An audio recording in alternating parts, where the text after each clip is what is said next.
భరద్వాజ్ గారు హ్మ్. మొన్న మధ్య నాగార్జున గారు ఢిల్లీ హైకోర్టుకి వెళ్ళారని చెప్పేసి వార్త విన్నాం. అవును.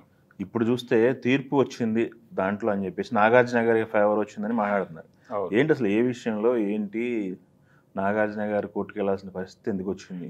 అంటే కోర్టుకు వెళ్ళాల్సిన నేపథ్యం ఏంటంటే ఇప్పుడు ఏఐ వచ్చిన తర్వాత ఉమ్, ఒక గందరగోళమైనటువంటి వాతావరణం ఏర్పడి వీళ్ళు ఏం చేస్తున్నారంటే వాయిస్ కూడా ఉమ్, ఇప్పుడు నాగార్జున గారి 4-5 సినిమాల్లో ఆయన డైలాగులన్నీ రికార్డ్ చేసి ఉమ్, ఏఐకి ఇచ్చేస్తే ఆ వాయిస్ తాలూకా ఫ్రీక్వెన్సీలన్నీ కూడా అది లోడ్ చేసి పెట్టుకుంటుంది. ఉమ్, పెట్టుకున్న తర్వాత మీరు ఏదైనా కంటెంట్ని పంపించి ఆ దీనిలో రావాలి అని కనుక మీరు ఆప్షన్ ఇచ్చేస్తే వచ్చేస్తుంది, ఆ ఫ్రీక్వెన్సీలో వచ్చేస్తుంది. అది అంటే మీరు వింటే నాగార్జున మాట్లాడుతున్నట్టే ఉంటుంది అది. ఓ ఈ మధ్య హరిహర వీరమల్లు సినిమాని వీళ్ళు హిందీలో డబ్ చేశారు. హిందీలోను ఇతర భాషల్లోనూ డబ్ చేసేటప్పుడు పవన్ కళ్యాణ్ గారిని పిలవలేదు. ఉమ్, పిలవకుండా ఇదే పద్ధతిలో ఓ ఏఐని ఆశ్రయించి హిందీ డైలాగ్స్ పవన్ కళ్యాణ్ ఫ్రీక్వెన్సీలో చెప్పించేశారు. ఉమ్, చెప్పించి ఓ ప్రయత్నం చేశారు. ఇది జరుగుతోంది చాలా చోట్ల. ఇది జరగటం వల్ల ఏం జరుగుతుందంటే వీళ్ళకి చెప్పకుండా చెప్పి చేయటం వేరు. ఉమ్, చెప్పకుండా ఏదో ఒక అడ్వర్టైజ్మెంట్కి లేకపోతే ఇంకేదో కంటెంట్ని సోషల్ మీడియాలో పంపు చేయటానికి నాగార్జున వాయిస్ నా ఫ్రీక్వెన్సీని వాడేసుకుని వాళ్ళు చెప్పదలుచుకున్న నాగార్జున వ్యక్తిత్వానికి కానీ లేకపోతే నాగార్జున అభిప్రాయాలతో కానీ సంబంధం లేని ఓ కంటెంట్, ఆయన విభేదించేటువంటి అంశాలు ఉన్నటువంటి కంటెంట్ని ఆయన వాయిస్లో రికార్డ్ చేసినట్టుగా చేసి దాన్ని బయటకు వదిలేయచ్చు. ఉమ్, అంటే మనం సోషల్ మీడియాలో చూస్తున్నాం ఈ మధ్యకాలంలో చాలా వీడియోలు ఫోన్లో మాట్లాడుకుంటున్నటువంటి ఫోన్ కాన్వర్సేషన్ లాంటి వీడియోలు, ఉమ్, అంటే ఫోన్ ట్యాప్ అయిపోయి బయటకు వచ్చింది ఈ వీడియో, ఇది జెన్యూన్ వీడియోనే అని చెప్పి బయటకు వదిలేస్తున్నారు. వీటిలో చాలా వరకు ఏఐ జనరేటెడ్ వీడియో ఇవి ఉంటున్నాయి వీడియోలు, వాయిస్లో వీడియోలు రెండు. ఆ వాయిస్లు.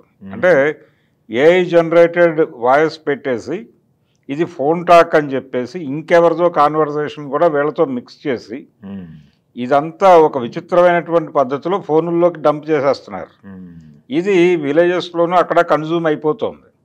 వాళ్ళు మాట్లాడేసుకుంటున్నారు. దీనివలన ఏమవుతుందంటే వీళ్ళ ఇమేజ్ డ్యామేజ్ అవుతుంది. అందుకని ఈ ప్రమాదం నుంచి తమని తాము రక్షించుకోవడానికి అందరూ సెలబ్రిటీలు ఉమ్. వాయిస్లు మాత్రమే కాదు ఫోటోలు కూడా. ఫోటోలు అన్ని ఐశ్వర్య వెళ్ళింది, వాళ్ళు ఢిల్లీ కోర్టుకి వెళ్ళింది. కోర్టు అంటే ఇప్పుడు నాగార్జున లేకపోతే చిరంజీవి లేకపోతే రజనీకాంత్, ఐశ్వర్యరాయ్ ఇలాంటి మోస్ట్ సెలబ్రిటీస్ ఎవరినైనా పట్టుకుని వాళ్ళకు సంబంధించినటువంటి రకరకాల ఫోటోలు ఫీడ్ చేసేస్తే వీళ్ళు అడిగిన గెటప్లోకి ఆ ఫీచర్స్ నుంచి తీసేసుకుని అదొక డిజైన్ ఇచ్చేస్తుంది. డిజైన్ ఇచ్చేస్తుంది. కొన్ని ఈ మధ్య చూసిన అసభ్యకరమైన మొత్తం వచ్చిన షాట్లు అంతే. వాడు ఏం అడిగితే అది వచ్చేస్తుంది దానిలో నుంచి. అది ఇంతకు ముందు కూడా జరిగేది, కానీ ఇంతకు ముందు కంటే ఇది ఆర్గానిక్గా ఉంది. ఇది నిజమే అని భ్రమింపజేసేలాగా ఇప్పుడు మహేష్ బాబు గారు కూడా అన్నాడు ఆ మధ్య, అంటే ప్రైవసీ లేకుండా పోయింది జీవితానికి అని. అంటే వాళ్ళ ఇంట్లో సభ్యుల్ని కూడా బయట ఇలా ఏఐ జనరేటెడ్ ఫోటోలు పెట్టి గందరగోళం చేస్తున్నారు అని బాధపడ్డాడు ఆయన. దాదాపు అదే పెయిన్ ఇండస్ట్రీలో చాలామంది సెలబ్రిటీస్ని హంట్ చేస్తోంది. ఇప్పుడు ఏఐ వలన బాధపడుతున్నారు, దానివలన సుఖాలు ఉన్నాయి. ఇందాక మనం చెప్పుకున్నట్టుగా ఆయన్ని పిలవకుండా, పవన్ కళ్యాణ్ని పిలవకుండా ఏఐ జనరేటెడ్ డబ్బింగ్ చెప్పించేసుకుని వాళ్ళు పని గడిపేసుకున్నారు. బాగానే ఉంది, వాళ్ళకు ఉపయోగపడింది అది. In the same time Pawan Kalyan voice ఫ్రీక్వెన్సీని పట్టుకొని ఆయన అభిప్రాయాలకు భిన్నమైనటువంటి అభిప్రాయాలు చెప్పేసి ఈయన ఎవరితోనో ఫోన్లో మాట్లాడుతున్నాడని బయటకు పంపిస్తే గందరగోళం అయిపోద్ది. గందరగోళం అయిపోతుంది కదా. ఆ గందరగోళం చేయడానికి రకరకాల విద్యలన్నీ దానిలో ఉన్నాయి, ఆ ప్రక్రియలన్నీ ఏఐలో ఉన్నాయి. ఏఐ నుంచి ఉన్నటువంటి ఈ పెను ప్రమాదం నుంచి మా వ్యక్తిగత హక్కులు కాపాడండి మహాప్రభు అని కోర్టుకు వెళ్ళారు వీళ్ళు. కోర్టు మేము చూసుకుంటామని చెప్పింది, కానీ అది ఎంతవరకు సాధ్యం అనేది, ఎంతవరకు కంట్రోల్ చేయగలరు అనేది చూడాలి. ఇప్పుడు ఏ మేరకు ఆంక్షలు విధించగలరు దాని మీద. చాలా ఇంతకుముందు కూడా మిమిక్రీ చేసేసి వీడియోలు పెట్టేస్తే, అంటే అటు వాయిస్ ఇటు వాయిస్ కూడా ఒకళ్ళే మాట్లాడేసి ఇది ఫోన్ టాక్ అని చెప్పి వీడియోలు పెట్టి ఏడిపించిన సందర్భాలు కూడా చూసాం మనం. ఇప్పుడు దానికంటే ఆర్గానిక్గా వస్తుంది ఇది. దీన్ని కట్టడి చేయలేకపోతే కష్టం. ఇది రకరకాల ఏఐ వచ్చిన తర్వాత మీకు ఈ మధ్య కాలంలో నేను ఒక వీడియో చూశాను. ఒక పాత విషయం ఏదో అంటే ఎన్టీ రామారావు గారి జీవితంలో జరిగినటువంటి ఒక సందర్భం, ఆయనకి ఆ ఫ్యామిలీలో జరిగినటువంటి ఒక ఇన్సిడెంట్ని పట్టుకొని దాన్ని రియల్ వీడియో ఇది అని చెప్పేసి పెట్టేశారు ఎవరో. అంటే ఓల్డ్ వీడియోలానే ఉంటుంది అది. ఆ రోజున ఆయనతో మాట్లాడిన వాళ్ళందరూ కనిపిస్తారు అక్కడ.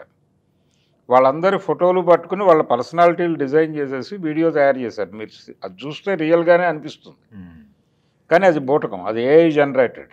ఓకే, ఇలాంటి అనేక దారుణాలు జరిగిపోతున్నాయి. దానిలో చాలామంది హక్కులు రోడ్డు మీదకి వెళ్ళిపోతున్నాయి. ఓకే, కాబట్టి దీన్ని అడ్డుకోవటం మీద ప్రభుత్వాలు సీరియస్గా దృష్టి పెట్టాల్సిన అవసరం ఉంది. కోర్టు అయితే రక్షణ కల్పిస్తామని చెప్పింది, కానీ కోర్టు రక్షణ కల్పించడానికి కావలసిన మెకానిజం ఏర్పాటు చేయాల్సిన బాధ్యత ప్రభుత్వాలది. ఓకే. అందుకని ప్రభుత్వాలు సీరియస్గా స్పందించి దీని మీద చట్టాలు చేయాల్సినటువంటి అవసరం ఉంది. అలాగే ప్రొటెక్షన్కి సంబంధించినటువంటి ఒక ప్రత్యేకమైన నెట్వర్క్ ఏర్పాటు చేయాల్సినటువంటి అవసరం కూడా ఉంది. ఓకే, సీరియస్గా పట్టించుకోవాల్సిన వ్యవహారం.